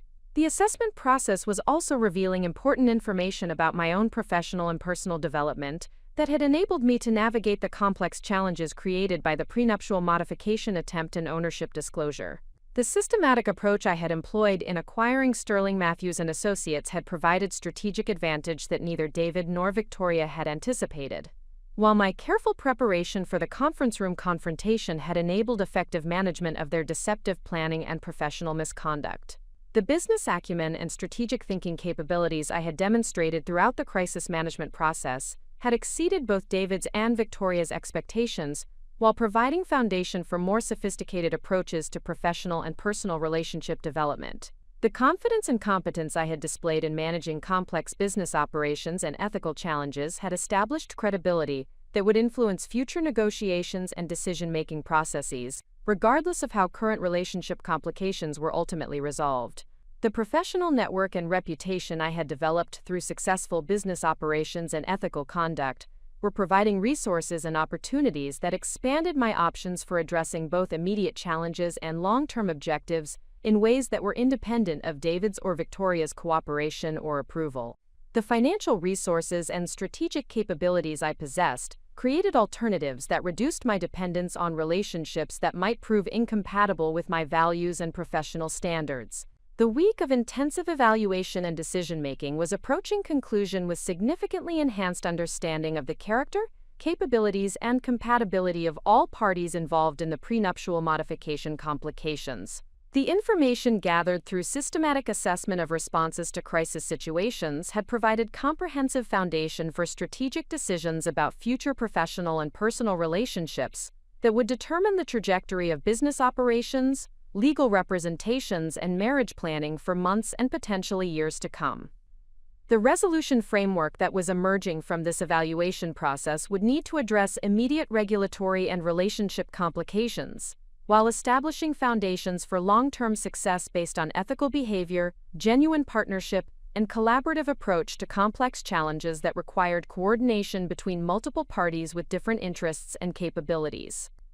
The comprehensive assessment period had yielded sufficient information to support strategic decisions regarding both professional operations at Sterling, Matthews & Associates and personal relationship arrangements with David Harrison. The systematic evaluation of character responses to crisis situations had revealed fundamental differences in values, judgment, and ethical frameworks that required immediate resolution through decisive action rather than continued negotiation or attempted compromise between incompatible approaches to professional responsibility and personal integrity.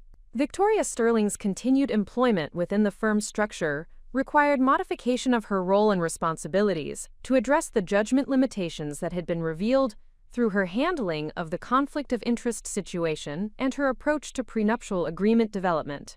The technical legal competence she demonstrated in case research and strategy development remained valuable for firm operations, but her apparent inability to recognize broader ethical dimensions of client representation necessitated structural changes that would provide appropriate oversight while utilizing her capabilities within defined parameters that aligned with professional integrity standards.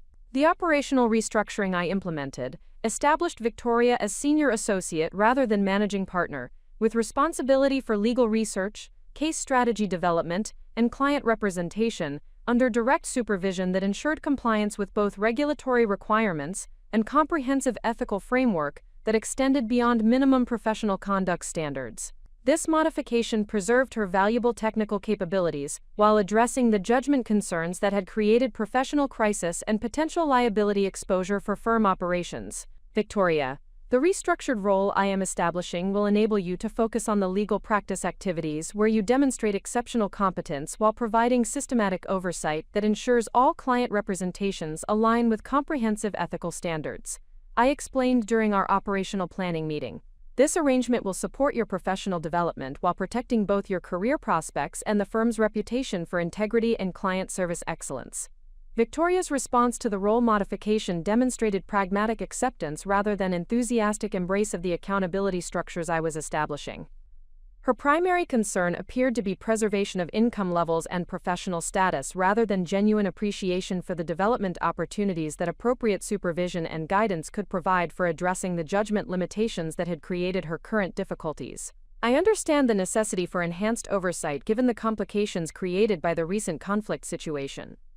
Victoria replied with professional composure that masked obvious frustration with reduced autonomy and authority. I am committed to demonstrating that the technical violations do not reflect broader problems with my professional capabilities or ethical judgment. Victoria's characterization of her ethical lapse as technical violations rather than substantive professional judgment failures indicated continued resistance to acknowledging the deeper issues that the prenuptial modification situation had revealed. However, her agreement to operate within the modified structure provided foundation for monitoring her development while protecting firm operations from potential future complications that might arise from inadequate attention to ethical dimensions of client representation. The supervision framework I established included quarterly performance reviews that would assess not only technical legal competence but also ethical decision-making, client relationship management, and professional development progress in areas identified as requiring improvement. This systematic approach would provide Victoria with specific guidance for addressing her limitations while creating documentation that would support future employment decisions based on demonstrated progress rather than assumptions about professional capability. David Harrison's situation required more fundamental resolution that addressed the character and compatibility issues revealed through his deceptive prenuptial planning strategy and his response to having these deceptions exposed. The systematic evaluation of his behavior patterns had demonstrated consistent prioritization of control and advantage over genuine partnership and mutual respect, indicating fundamental incompatibility with the collaborative approach to marriage that I considered essential for successful long-term relationships. The business consequences David was experiencing as a result of his association with ethical violations and professional misconduct had created external pressure for behavioral modification, but his continued pursuit of similar control-oriented objectives through alternative legal strategies suggested that his primary motivation remained securing advantage rather than developing authentic partnership capabilities. This pattern indicated that any modifications to his behavior would likely be superficial adjustments designed to manage perception rather than substantive character development that would support successful marriage relationships. The conversation I initiated with David regarding the future of our relationship was structured to provide complete transparency about my assessment of our compatibility, while offering him opportunity to demonstrate genuine understanding of the partnership principles that would be necessary for any continuing personal relationship. His response would determine whether termination of our engagement was immediate necessity, or whether extended evaluation period might reveal capacity for authentic development that had not been apparent in his previous behavior patterns. David, the prenuptial modification strategy you pursued has revealed fundamental differences in our understanding of appropriate marriage partnership dynamics that require direct discussion before we can determine whether our relationship has a viable future. I began during our comprehensive relationship assessment meeting. Your willingness to pursue legal arrangements designed to limit my financial security while maintaining deception about your intentions suggests priorities that may be incompatible with the mutual respect and collaborative decision-making that I consider essential for successful marriage. David's initial response demonstrated continued defensiveness rather than genuine self-reflection about the implications of his behavior and its impact on relationship trust and compatibility. His focus remained on justifying his prenuptial strategy as standard protective practice, rather than acknowledging that his deceptive approach and control-oriented objectives had violated fundamental partnership principles that should govern marriage planning and financial decision-making between committed partners. Sarah, I understand that the complexity of this situation has created misunderstandings about my intentions and commitment to our partnership. David replied with carefully modulated tone that suggested prepared response rather than spontaneous authentic communication. The prenuptial planning was intended to protect both our interests while establishing clear frameworks for financial management throughout our marriage. And I believe we can work through these concerns if we focus on constructive solutions rather than dwelling on perceived problems. David's characterization of fundamental trust violations and deceptive planning as misunderstandings and perceived problems demonstrated continued inability to acknowledge the seriousness of his behavior or its implications for relationship compatibility. His suggestion that resolution could be achieved through quote-unquote constructive solutions, rather than genuine character development, indicated that he remained focused on managing immediate consequences rather than addressing underlying values and judgment issues that had created the crisis.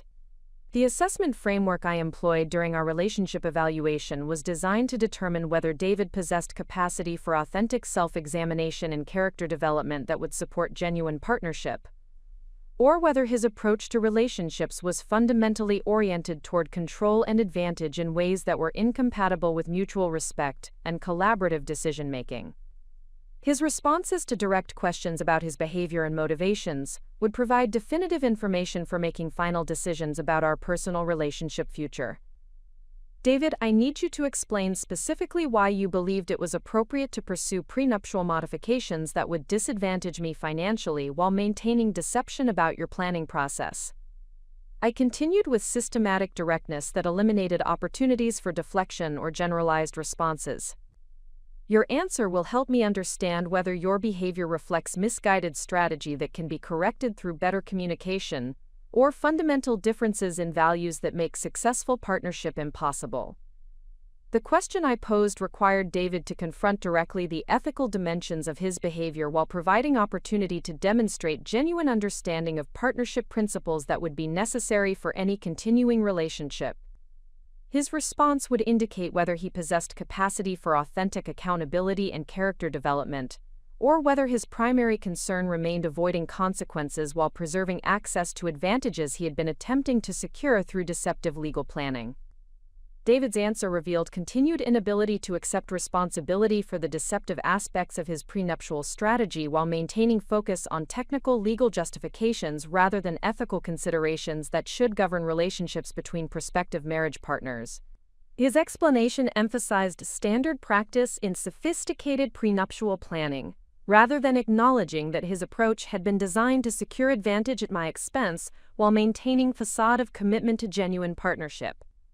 The prenuptial modifications I pursued were based on recommendations from qualified legal counsel and reflected standard protective strategies for individuals with substantial assets entering marriage relationships. David explained with tone that suggested irritation, with continued questioning of his judgment and professional guidance. The complexity of contemporary estate planning often requires sophisticated legal instruments that may appear advantageous to one party, but actually provide balanced protection when properly understood within comprehensive financial planning frameworks. David's response demonstrated sophisticated deflection that avoided direct engagement with the ethical dimensions of his deceptive planning, while attempting to reframe control-oriented objectives as balanced protection strategies. His continued reliance on technical legal justifications rather than ethical accountability indicated fundamental limitations in his capacity for genuine partnership that extended beyond immediate prenuptial complications to broader patterns of relationship management and personal integrity. The information David had provided through his responses to systematic questioning confirmed that termination of our engagement was necessary to protect my personal and professional interests, while avoiding continued investment in relationship that was fundamentally incompatible with partnership principles that I considered essential for successful marriage.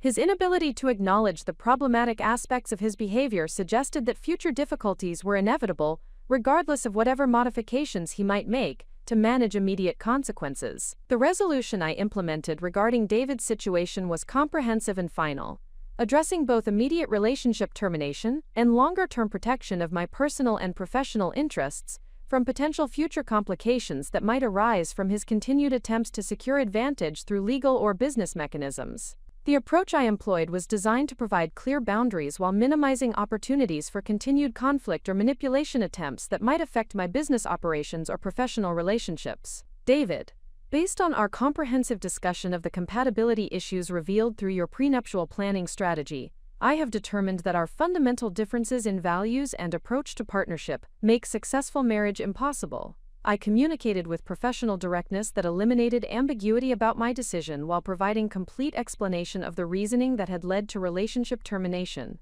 I am ending our engagement immediately and will be making appropriate modifications to all personal and professional arrangements that were established in anticipation of marriage.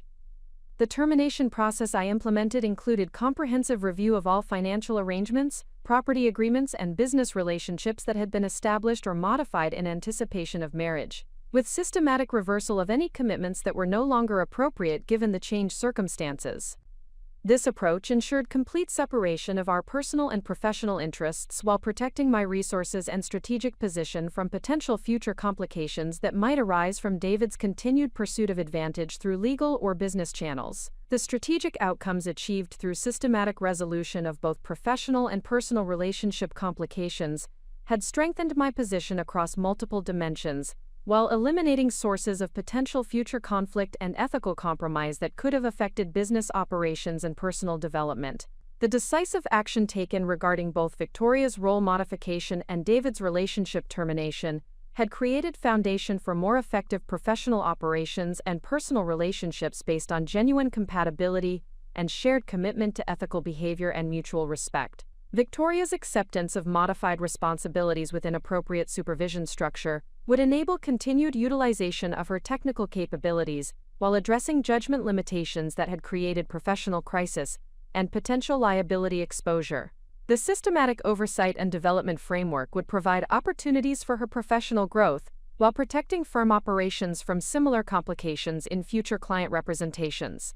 David's removal from personal relationships eliminated ongoing source of potential conflict and manipulation, while protecting personal and professional interests from continued attempts to secure advantage through deceptive planning or legal strategies. The comprehensive separation of all shared arrangements had created clear boundaries that would prevent future complications, while enabling focus on professional and personal development activities that aligned with authentic values and strategic objectives. The resolution process had demonstrated the effectiveness of systematic assessment and decisive action in addressing complex professional and personal challenges that required coordination between multiple competing interests and ethical frameworks. The approach I had employed throughout the crisis management period had achieved optimal outcomes while maintaining integrity and professional standards that would support continued success in business operations and personal relationship development. The strategic position created through effective resolution of these complications provided enhanced foundation for future professional and personal growth,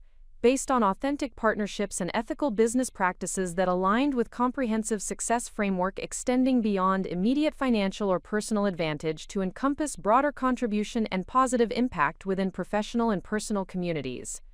The immediate aftermath of resolving the professional and personal complications created by the prenuptial modification crisis had generated unexpected opportunities for business expansion and strategic development that extended far beyond the scope of the original challenges. The systematic approach employed to address ethical violations, character assessment, and relationship termination had demonstrated capabilities in crisis management and strategic decision-making that attracted attention from other business owners and professional service providers who were facing similar challenges in their own operations.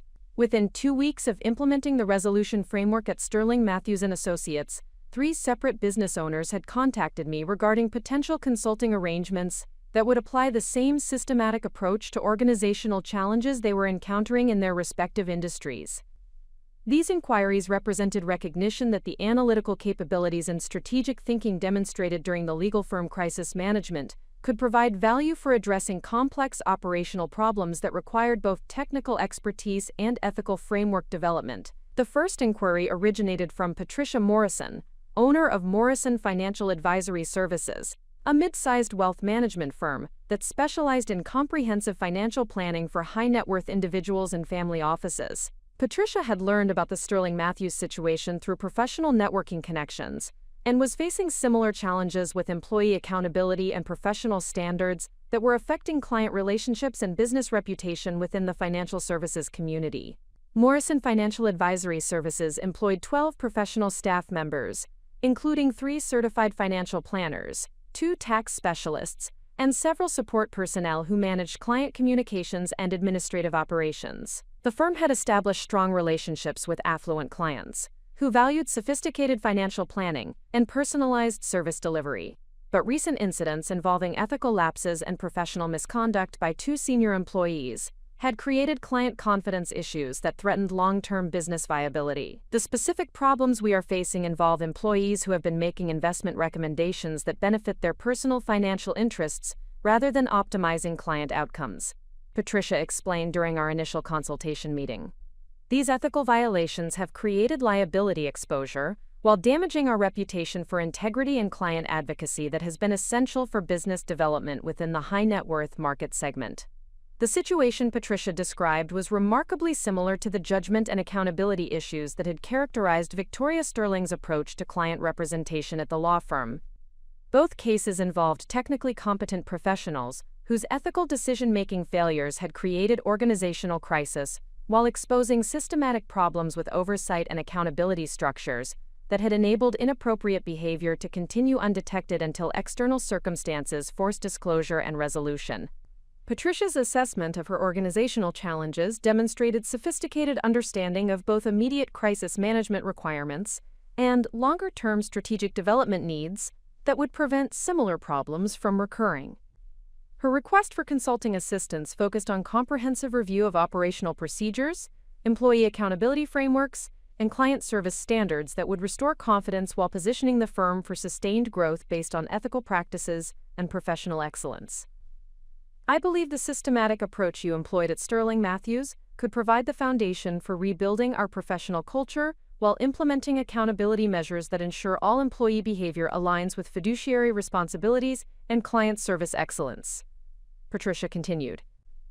The reputation damage we have experienced requires comprehensive response that addresses both immediate client concerns and longer-term prevention of similar ethical failures.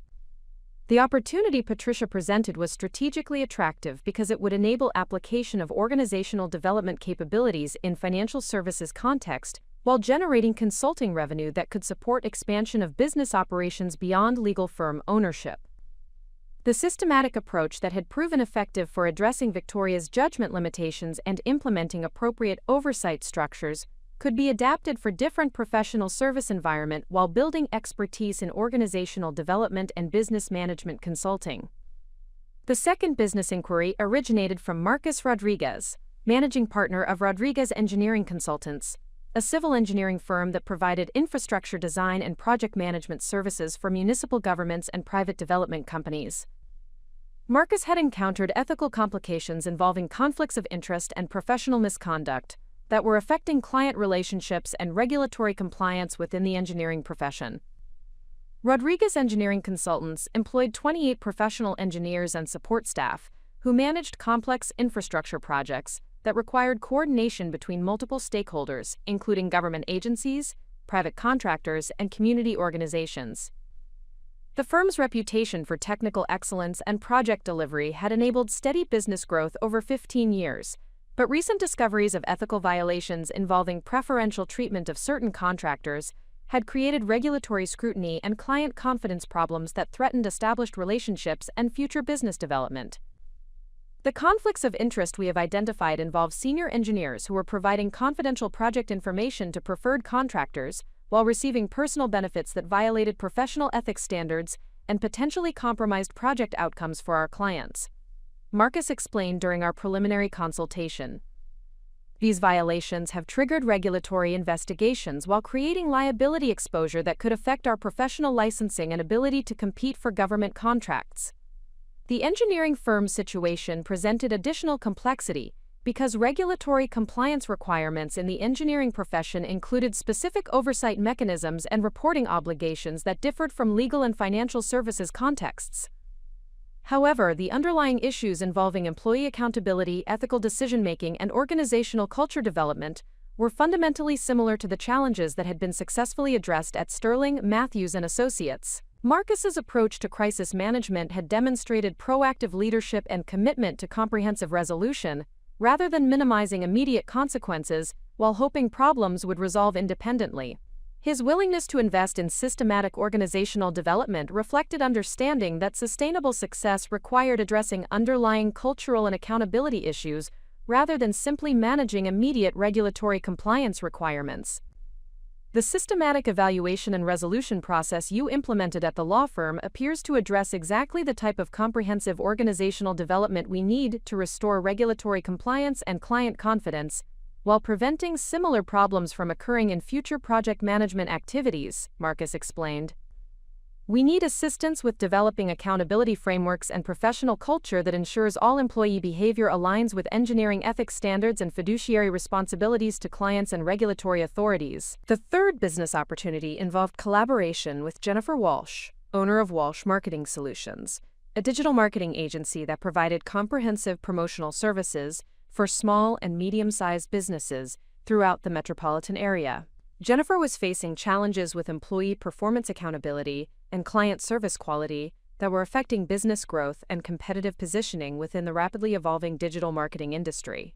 Walsh Marketing Solutions employed 15 marketing professionals who managed social media campaigns, website development, content creation, and advertising strategies for over 60 active clients. The agency had established strong market position through innovative service delivery and measurable results that exceeded client expectations. But recent difficulties with project management and client communication had created service quality issues that were threatening established relationships and hindering new business development efforts. The specific challenges we are experiencing involve inconsistent service delivery and communication failures that have disappointed several long-term clients while creating reputation concerns that are affecting our ability to attract new business through referral networks, Jennifer explained during our initial discussion. These problems appear to result from inadequate accountability structures and unclear performance standards rather than technical capability deficiencies among our professional staff. Jennifer's assessment of her organizational challenges demonstrated sophisticated understanding that operational problems often reflected systematic issues with management structure and accountability frameworks rather than individual employee competence or motivation. Her request for consulting assistance focused on comprehensive evaluation of business operations and implementation of systematic improvements that would restore service quality while supporting continued growth and competitive advantage. The marketing agency opportunity was particularly interesting because it would enable application of organizational development expertise in creative professional services context that differed significantly from legal and financial services environments.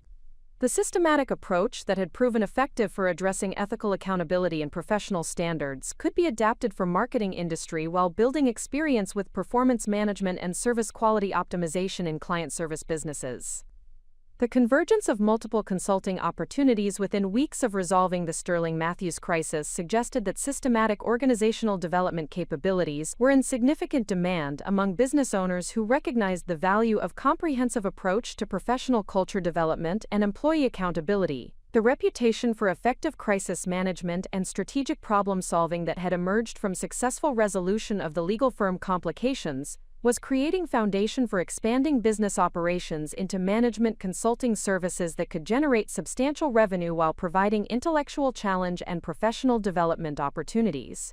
The strategic decision regarding pursuit of management consulting expansion required careful evaluation of resource requirements, market opportunities, and potential integration with existing Sterling Matthews operations. The consulting services would complement legal firm ownership by providing diversified revenue streams, while creating synergies between organizational development expertise and professional services management experience. The initial analysis of consulting market opportunities revealed substantial demand for systematic organizational development services among professional service firms that were facing similar challenges with employee accountability, ethical compliance, and service quality management. Many business owners had recognized that technical competence alone was insufficient for sustained success, and were seeking comprehensive approaches that would address cultural and accountability issues while supporting continued growth and competitive positioning. The competitive landscape analysis indicated that most management consulting services focused either on strategic planning or operational efficiency, without providing an integrated approach that addressed both organizational culture development and systematic accountability framework implementation. The combination of legal firm ownership experience, crisis management expertise, and systematic problem-solving capabilities created unique positioning for providing comprehensive organizational development services that addressed multiple dimensions of professional service business management. The resource requirements for management consulting expansion would include development of systematic service delivery methodologies, documentation of proven approaches for different industry contexts, and establishment of project management capabilities that would enable effective coordination of multiple client engagements while maintaining quality standards and client satisfaction. These requirements were manageable within existing capabilities, while providing opportunities for professional development and business growth that aligned with strategic objectives. The revenue potential from management consulting services was substantial, with typical engagements ranging from comprehensive organizational assessments requiring several months of analysis and implementation, to ongoing advisory relationships that provided systematic support for business development and operational improvement. The combination of one-time project fees and recurring advisory arrangements could generate diversified income streams while building long-term client relationships that supported continued business expansion. The strategic framework for management consulting development included systematic evaluation of client needs, comprehensive assessment of organizational challenges, development of customized improvement strategies, and implementation support that ensured sustainable results rather than temporary modifications that might revert without continued attention. This approach would differentiate consulting services from competitors, while ensuring that client investments generated measurable improvements in operational effectiveness and business performance. The decision to pursue management consulting expansion represented logical extension of capabilities that had been developed through successful crisis management and organizational development at Sterling Matthews & Associates. The systematic approach that had proven effective for addressing complex professional and ethical challenges could be scaled to serve multiple clients while generating additional revenue streams and professional development opportunities that supported continued business growth and market positioning. The implementation timeline for management consulting development would enable gradual expansion that maintained focus on existing Sterling Matthews operations while building consulting capabilities through initial client engagements that would provide experience and reputation development within the management consulting market.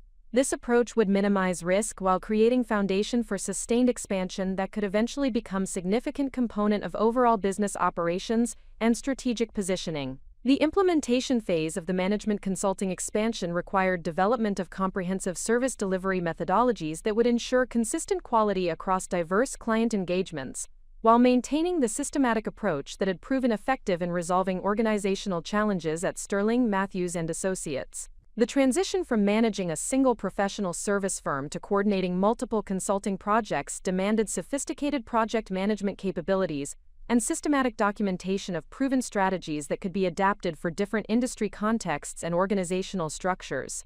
Patricia Morrison's engagement with Morrison Financial Advisory Services represented the inaugural consulting project that would establish operational procedures and service delivery standards for future client relationships. The comprehensive organizational assessment I conducted during the initial phase revealed systematic accountability deficiencies that had enabled the ethical violations while creating cultural patterns that discouraged professional responsibility and client advocacy among senior staff members.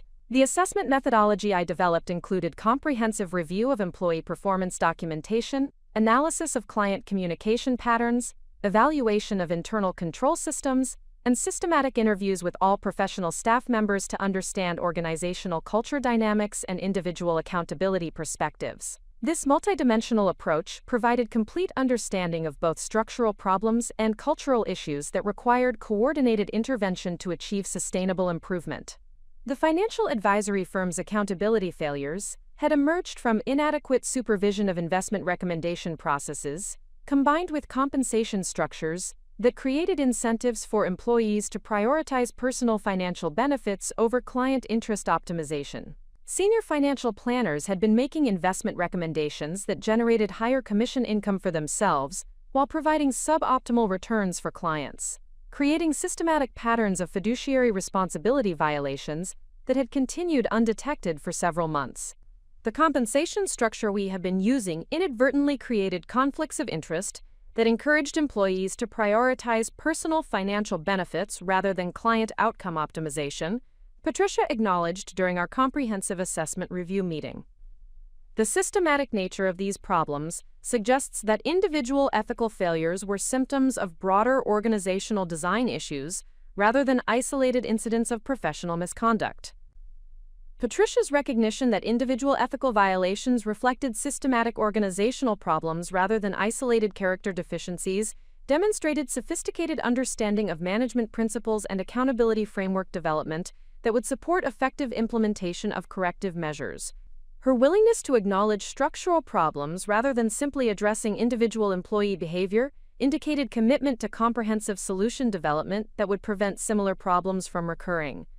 The intervention strategy I developed for Morrison Financial Advisory Services included complete restructuring of compensation systems to eliminate conflicts of interest, implementation of systematic client outcome tracking to ensure investment recommendations served client interests, establishment of peer review processes for all major financial planning decisions, and development of professional development programs that reinforced fiduciary responsibility principles and ethical decision-making frameworks. The compensation restructuring eliminated commission-based incentives that had encouraged suboptimal client recommendations, while implementing performance evaluation systems that measured client satisfaction, portfolio performance, and professional development rather than revenue generation alone.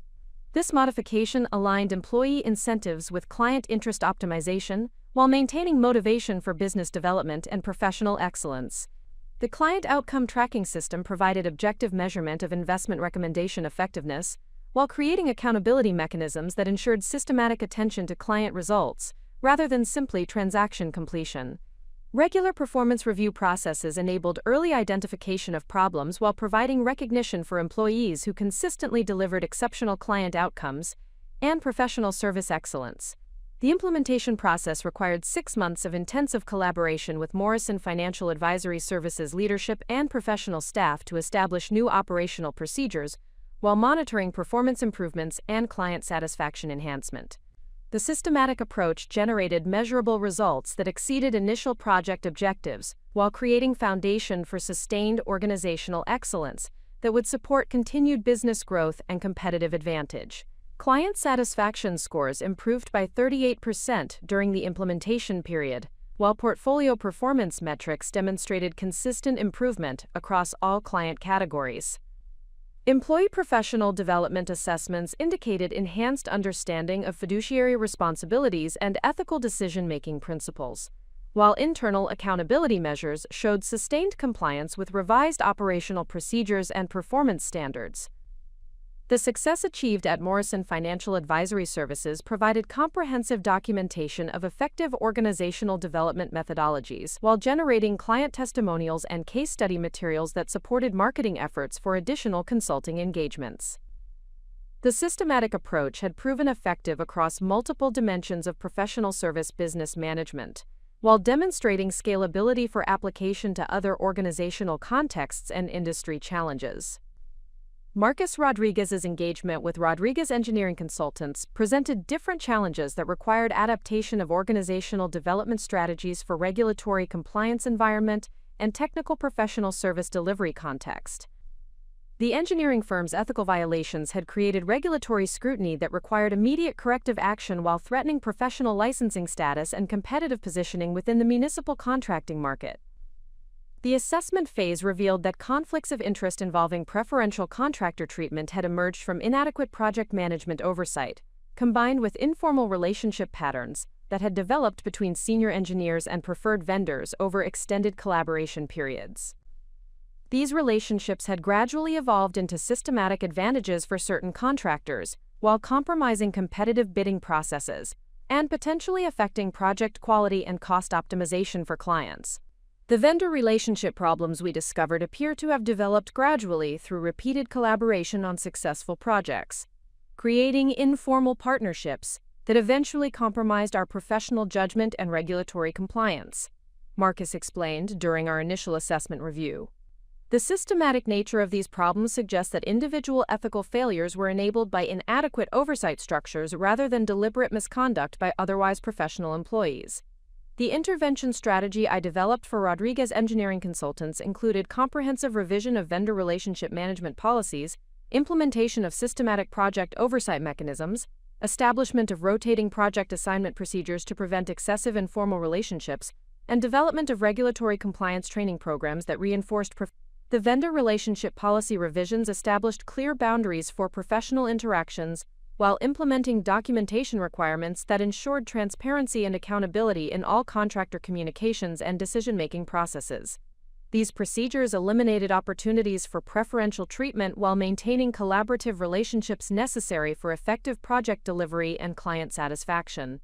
The project oversight mechanisms included systematic review of all major decisions by multiple senior engineers, documentation requirements for vendor selection rationale, and client communication protocols that ensured transparency about project management processes and decision-making criteria. These accountability measures addressed regulatory compliance concerns while providing clients with confidence in professional service delivery and ethical business practices. The implementation process at Rodriguez Engineering Consultants required coordination with regulatory authorities to ensure that corrective measures addressed specific compliance concerns while demonstrating comprehensive commitment to professional ethics standards and systematic prevention of similar problems in future project management activities. The regulatory collaboration enhanced credibility while providing external validation of improvement initiatives and organizational culture development. The results achieved through systematic organizational development exceeded regulatory requirements while positioning Rodriguez Engineering Consultants for enhanced competitive advantage through demonstrated commitment to professional excellence and ethical business practices. Client satisfaction improvements and regulatory compliance recognition generated new business opportunities while strengthening established relationships and market reputation. Jennifer Walsh's engagement with Walsh Marketing Solutions required adaptation of organizational development strategies for creative professional services context, where performance measurement and accountability frameworks differed significantly from legal, financial, and engineering service environments. The marketing agency's challenges involved service quality consistency and client communication effectiveness rather than ethical violations or regulatory compliance issues. The assessment phase revealed that service delivery inconsistencies had emerged from inadequate project management coordination combined with unclear performance standards that created confusion about client expectations and professional responsibility among creative staff members. The agency's growth had outpaced development of systematic operational procedures, creating gaps in accountability and quality control that affected client satisfaction and business development potential. The service quality problems we have been experiencing appear to result from rapid business growth that exceeded our operational capacity rather than individual competence deficiencies among our professional staff. Jennifer acknowledged during our assessment review meeting. The creative nature of our work requires systematic approaches that maintain quality standards while preserving innovation and artistic flexibility that our clients value. The intervention strategy I developed for Walsh Marketing Solutions included comprehensive project management system development, implementation of systematic client communication protocols, establishment of creative quality review processes, and development of performance measurement frameworks that balanced creativity with accountability and client satisfaction optimization.